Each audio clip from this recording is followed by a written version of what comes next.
Todavía tenía el pay en las manos cuando mi papá me dijo que no volviera a casa. Era de calabaza, su favorito.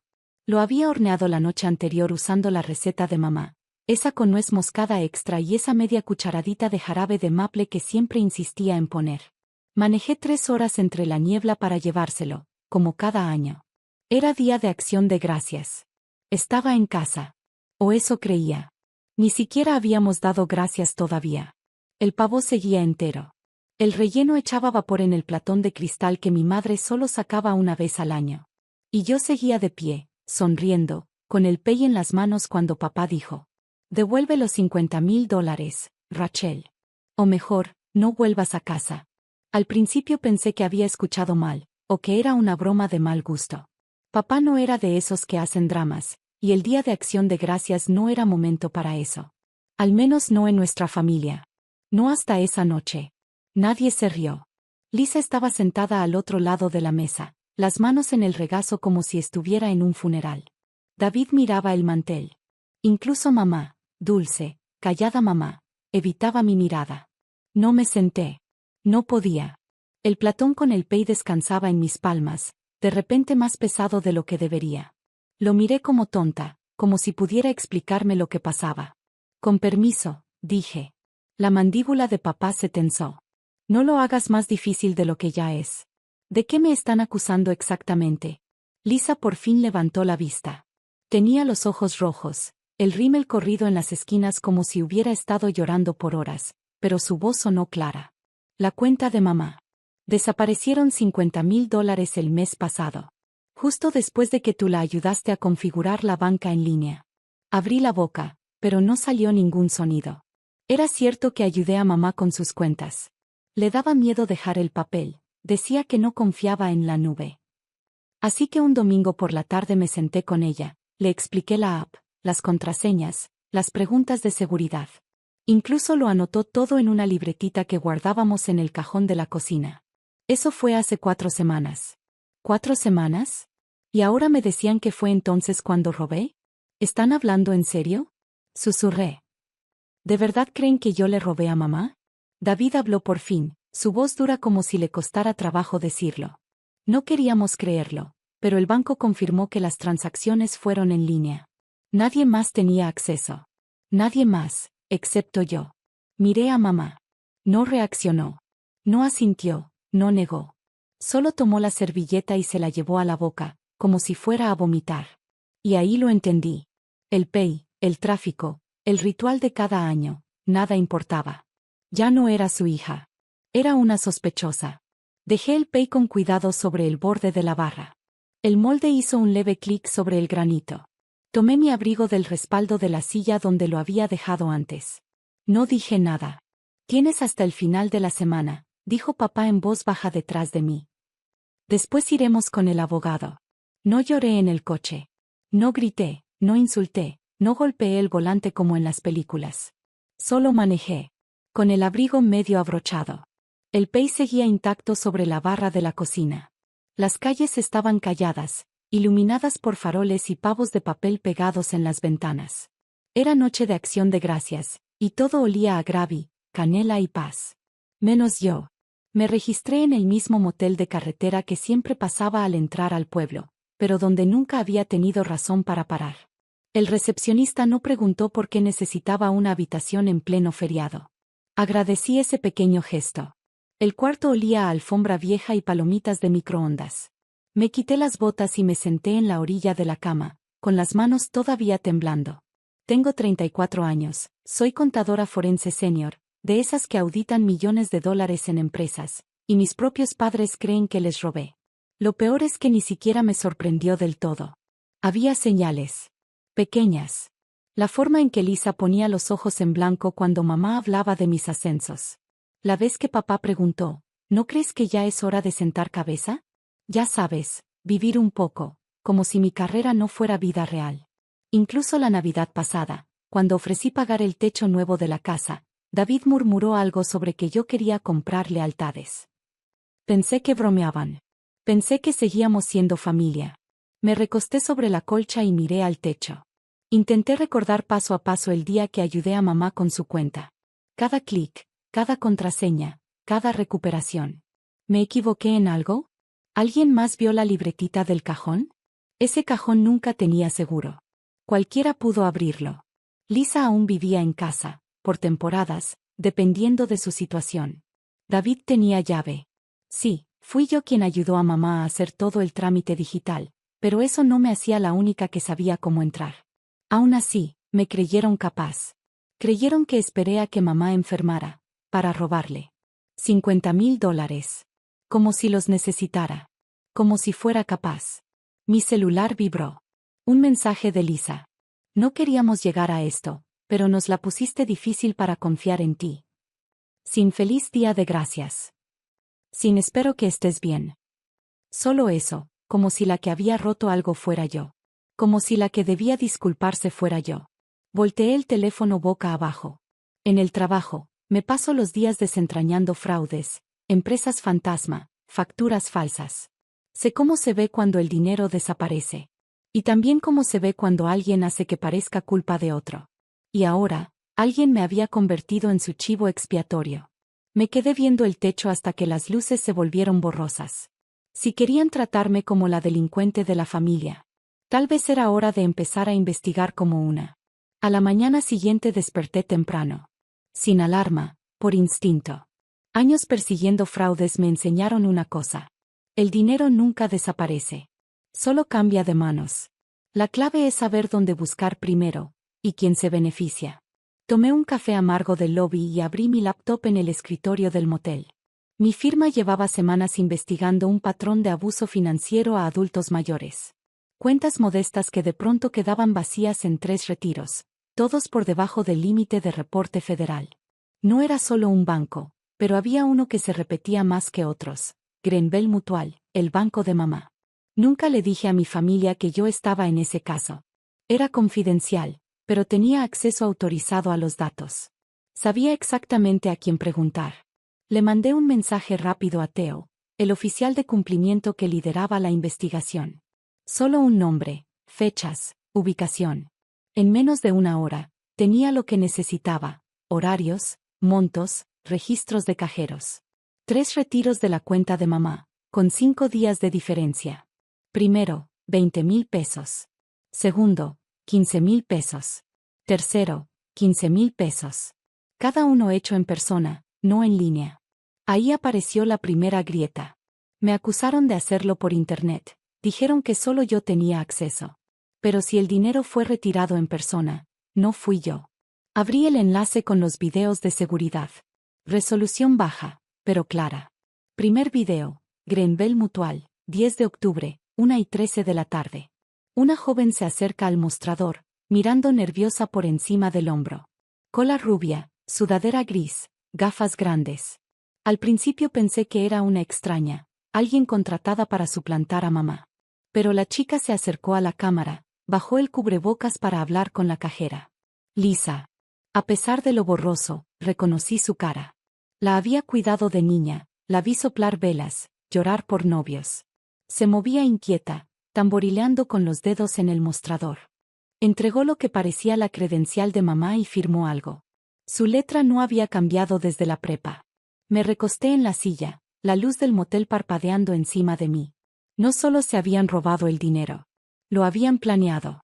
Esperaron a que yo ayudara a mamá con la banca digital y usaron eso como coartada para culparme. Abrí el segundo video. 15 de octubre, misma sucursal. Ahora era David. Sin disfraz, sin nervios. Tranquilo, seguro. Bromeaba con la cajera, firmaba como si fuera dueño de la cuenta. Tercer video, Lisa otra vez. La misma sudadera con capucha, lentes de sol diferentes. La arrogancia me ponía la piel de gallina. Pero aún faltaba una pieza. ¿Cómo habían conseguido el acceso a la identificación de mamá y a su información bancaria? Entonces recordé algo. 2 semanas antes de que ayudara a mamá a configurar la aplicación, ella se había hecho unos exámenes ambulatorios en el hospital. Nada serio, solo unos estudios preliminares. Lisa se ofreció a quedarse con ella durante la noche. El bolso de mamá había estado con ella todo el tiempo. Su chequera, sus estados de cuenta, su licencia de conducir. Ahí comenzó todo. Pero no terminó ahí. Revisé los metadatos de la configuración de la cuenta. El primer inicio de sesión después de que me fui del pueblo no fue desde el celular de mamá, sino desde una tableta conectada al Wi-Fi de la casa. La misma dirección IP que usaba Lisa cuando veía Netflix. Y la contraseña de un solo uso fue enviada a un correo alternativo que yo no había registrado. Lo busqué. El número de recuperación pertenecía a David. No solo fueron descuidados. Fueron arrogantes. Pensaron que nadie lo cuestionaría. No si la hija exitosa era la culpable obvia. No si el resto de la familia hablaba con una sola voz. Cerré la laptop. Esto no era un malentendido. No fue un momento de desesperación ni una cantidad prestada que salió mal. Fue fraude. Y usaron mi amor por mamá como cortina de humo. Cerré la bolsa de la laptop y tomé el teléfono. No para llamar a la policía. Aún no. Llamé a mi oficina. Le pedí a Teo algo específico. Las copias impresas de las firmas de los cajeros. Las necesitaría para compararlas. Luego abrí mi maleta y saqué una carpeta negra delgada, de las que uso para presentaciones en juicio. Si querían una villana en la familia, les iba a mostrar cómo se ve una que guarda todos los recibos. No llamé antes de ir. Conduje de regreso el lunes por la tarde, justo cuando la luz dorada de otoño tocaba la casa como siempre lo hacía entre Halloween y Navidad. Esa luz que solía hacer que el hogar se sintiera como hogar. Hoy no. La entrada estaba llena. La SUV de David, el coche compacto de Lisa, el sedán viejo de mamá. Sin visitas, solo familia. Me estacioné en la banqueta, me quedé un momento con el motor apagado, las manos sobre la carpeta de cuero en mi regazo. La que contenía cada recibo, cada marca de tiempo, cada mentira que creyeron que nadie notaría. Luego salí, subí los escalones del porche y entré. La casa olía a caldo de pollo y romero. Las luces de la cocina estaban encendidas. Se escuchaba el murmullo bajo de conversaciones, el ruido de cubiertos, una risa que ya no era mía. Los encontré a todos en la cocina. Lisa estaba sentada sobre la barra, taza en mano, balanceando las piernas como cuando tenía 13. David se apoyaba contra el refrigerador, brazos cruzados, expresión inescrutable. Mamá estaba junto al fregadero, secando platos con movimientos lentos y acostumbrados. Papá removía algo en la estufa. Todos me miraron al entrar, y el silencio lo llenó todo. No dije nada. Caminé hasta la isla y puse la carpeta sobre la superficie de madera donde solíamos amasar galletas. La abrí. Creyeron que le robé a mamá, dije en voz baja. Déjenme mostrarles lo que realmente pasó. El ambiente cambió. Sutil, como antes de una tormenta. Saqué la primera foto, una imagen del video de seguridad del banco. Lisa con lentes de sol, inclinada sobre el mostrador del cajero, firmando un formulario. 10 de octubre, 20,000 pesos. No en línea. No fui yo. Nadie se movió. Ni siquiera Lisa. La segunda foto mostraba a David sonriendo con un suéter azul marino, entregando un cheque. 15 de octubre, 15,000 pesos. Sentí mi voz temblar al borde, no por enojo, sino por contenerme. No eran extraños. Eran las personas con las que crecí. Lisa apretó su taza. Abrió la boca, luego la cerró de nuevo. Coloqué los recibos del cajero. Misma sucursal, mismas firmas. Las comparé con tu letra, Lisa, la del recado que dejaste en el refrigerador la semana pasada. Pasó un segundo. Luego Lisa finalmente habló. Su voz era más delgada de lo que recordaba. Tú revisaste nuestras cosas. Incliné la cabeza, casi con suavidad. Tú revisaste las de mamá. Mamá alcanzó los documentos, sus ojos recorriendo el texto, las manos temblorosas. Cuando habló, su voz fue baja, casi suplicante. Pero el banco, ellos dijeron que fue en línea. Eso pensaron, dije. Pero el retiro en sí no lo fue. El acceso en línea vino después, desde una tableta conectada a tu Wi-Fi. La cuenta fue configurada para recuperar con un correo vinculado al número de David. El silencio cayó sobre la cocina como nieve. Papá dejó de remover. Lisa apartó la mirada. David observó el suelo como si allí pudiera encontrar otra verdad. Me dejaron pensar que mi hija me robó, susurró mamá. No miraba a nadie en particular. Tal vez ni a mí. Me dijeron que no volviera, agregué, más bajo aún. Y nunca me preguntaron si lo hice. Eso fue lo que dolió. No la acusación. Ni siquiera la amenaza de abogados. La ausencia de la pregunta. Lisa finalmente me miró. Su rostro retorcido, no por culpa, sino por amargura. Tú siempre lo tienes todo. El trabajo, los elogios, el respeto. Solo quería emparejar las cosas. La observé un largo rato. Se veía mayor que la semana pasada. O tal vez la estaba viendo realmente por primera vez. No emparejaste nada, dije. Lo quemaste todo. David carraspeó. Su voz fue plana. Estará bien, mamá. Rachel gana más que todos nosotros juntos. No fue personal. Exhalé lento, sintiendo el frío subiendo por mi espalda. Siempre es personal cuando es familia. Vi a mamá sentarse lentamente en la mesa, la carpeta aún abierta frente a ella.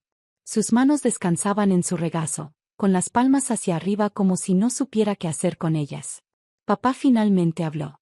Rachel, ¿qué vas a hacer? Lo miré a los ojos. Por primera vez en días, no me sentí como una niña en esa casa. No voy a presentar cargos, dije, pero envié el archivo al abogado de la familia. Ustedes decidan qué hacer con él.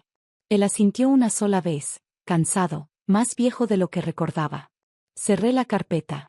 Mis manos se movieron solas, memoria muscular de años de juntas e investigaciones. Esta vez, se sintió definitivo. Me dijeron que no regresara a menos que devolviera el dinero, dije. No tomé el dinero, pero traje la verdad. Esperé solo lo suficiente para que mis palabras se asentaran. Luego me di la vuelta. Rachel, la voz de mamá se quebró. Me detuve en el umbral. El día de gracia se acabó, dije. Ustedes se encargaron de eso.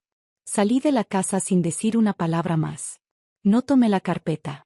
No tomé el pay. Solo mis llaves. Y la parte de mí que aún creía que me elegirían a mí. No manejé de regreso de inmediato. Me senté en el auto frente a la casa por un rato, observando la ventana de la cocina desde la banqueta. Nadie me siguió.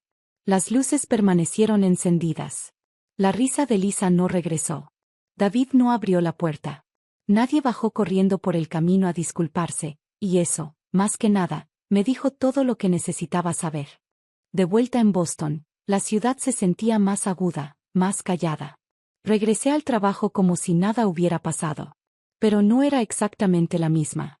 Dejé de llamar los domingos, no revisé el chat familiar, dejé el icono del buzón de voz parpadeando en mi celular durante 3 días completos antes de escucharlo. Era de mamá. Rachel, estábamos equivocados. Lo sé ahora. Solo que, no quería creerlo. Lo siento. No espero que nos perdones. Solo quería que lo supieras. La casa se siente vacía. Colgó antes del primer minuto. Pasaron 2 semanas, luego llegó una carta. Papel real, sobre real. Dentro venía una foto.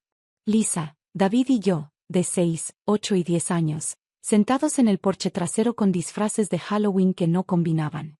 Yo era el espantapájaros. Lisa tenía alas de papel aluminio. David solo estaba cubierto de pintura roja. En la parte de atrás de la foto había una sola línea. No sabíamos cuánto te íbamos a extrañar hasta que te fuiste. Sin firma. David no me buscó. Lisa tampoco. Pero según una prima que todavía vive cerca, ambos se mudaron de la casa. Mamá dejó de hablarles, dijo que necesitaba espacio. No pregunté qué significaba eso. No me ofrecía regresar. En vez de eso, creé algo nuevo. Empecé un seminario de fin de semana en la universidad comunitaria, protección financiera para adultos mayores. No era glamoroso, pero sentía que era algo que podía controlar. Un sábado después de clase, una mujer mayor se me acercó y dijo: «Ojalá tuviera una hija como tú». Sonreí con cortesía. No dije lo que estaba pensando. La mía también lo deseaba. Alguna vez. Llegó diciembre y se fue sin árbol, sin llamada, sin el intercambio anual de adornos que yo solía organizar. Hay un tipo de duelo para el que nadie te prepara. El que no viene por la muerte, sino por darte cuenta de que las personas que amas eligieron una versión de ti contada por otros, en lugar de conocerte a ti. Y una vez que tomaron esa decisión, no hubo vuelta atrás. Todavía guardo la carpeta. No está en mi oficina, ni sobre mi escritorio. Solo en un cajón cerca del librero, debajo de declaraciones de impuestos viejas y una copia de la hipoteca. No la he abierto desde aquella noche. No necesito hacerlo, porque los hechos no han cambiado. Y yo, tampoco.